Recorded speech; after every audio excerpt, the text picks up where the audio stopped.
Masquerade say Zimbabwe, welcome to our channel Zim Confessions and Deep Secrets.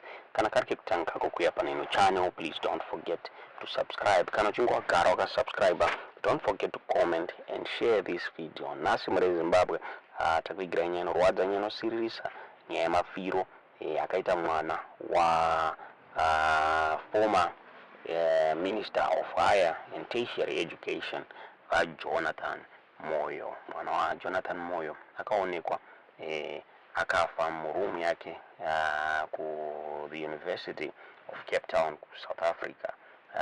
Zanele uyangane makore 20 pa akafa I studied international relations, and Moyo akamdescribe as his angel daughter payana pa death pa Twitter.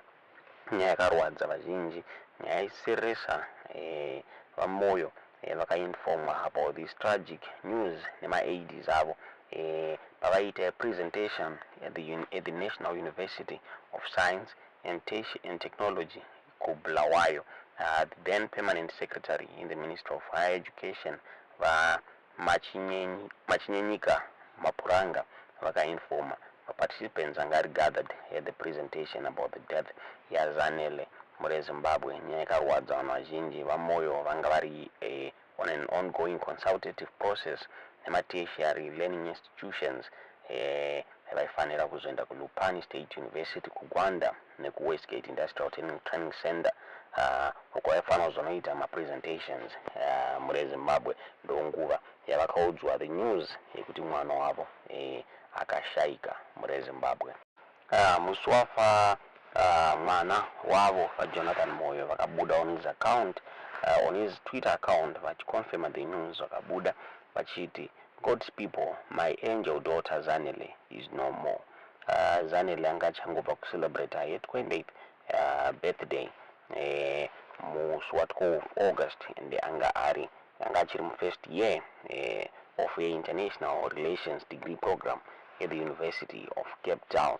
Her sister Lungile akabuda achitaura iye achiti Zanele yakawanikwa akafa by a friend who got concerned paakatadza kudaira mafoni ake zvokunzi vakafonerana, but she did not pick macalls Zimbabwe. Yakabuda sister Zanele vanonzi Lungile akabuda achiti we still don't have the full details of what happened, but a friend who called us said she managed to gain entry into the property with the help of a locksmith at around 11:30 a.m. She had already passed away when they found her.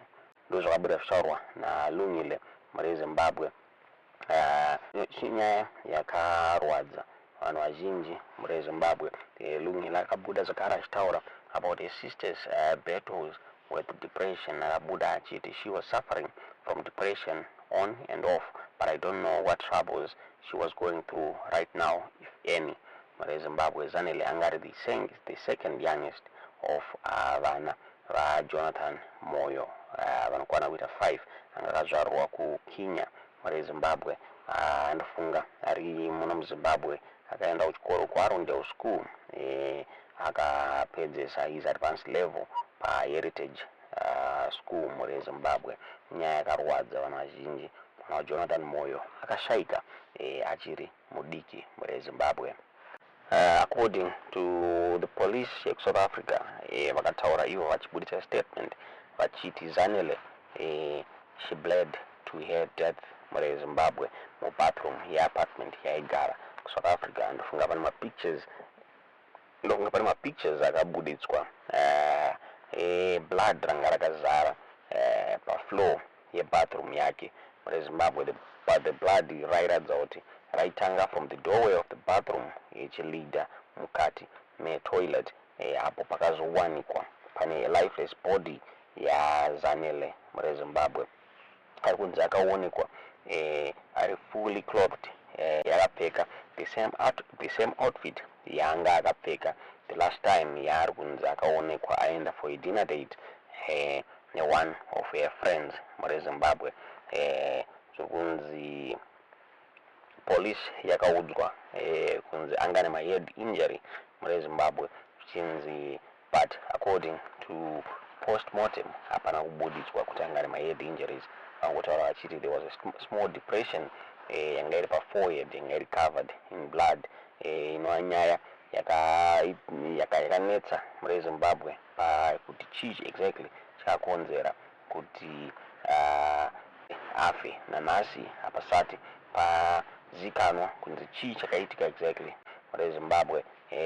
There were two Zambian men, including one Ainzi Stephen Kenneth Newman Chitobolo, uyo Ainzi akapedzisira kuonekwa naZanele vaitsvagwa nemapurisa in connection with rufu Zanele, but nanhasi hapana anoziva kuti what happened to these two muri Zimbabwe.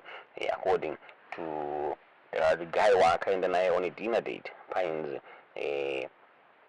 she was drunk muri Zimbabwe parikufungidzwa Ainzi akamwa doro rakati one day, but inyaya isina kupera mushe muri Zimbabwe yekufa kwaZanele Moyo. Nanhasi it remains mystery kuti chii chakaitika muri Zimbabwe.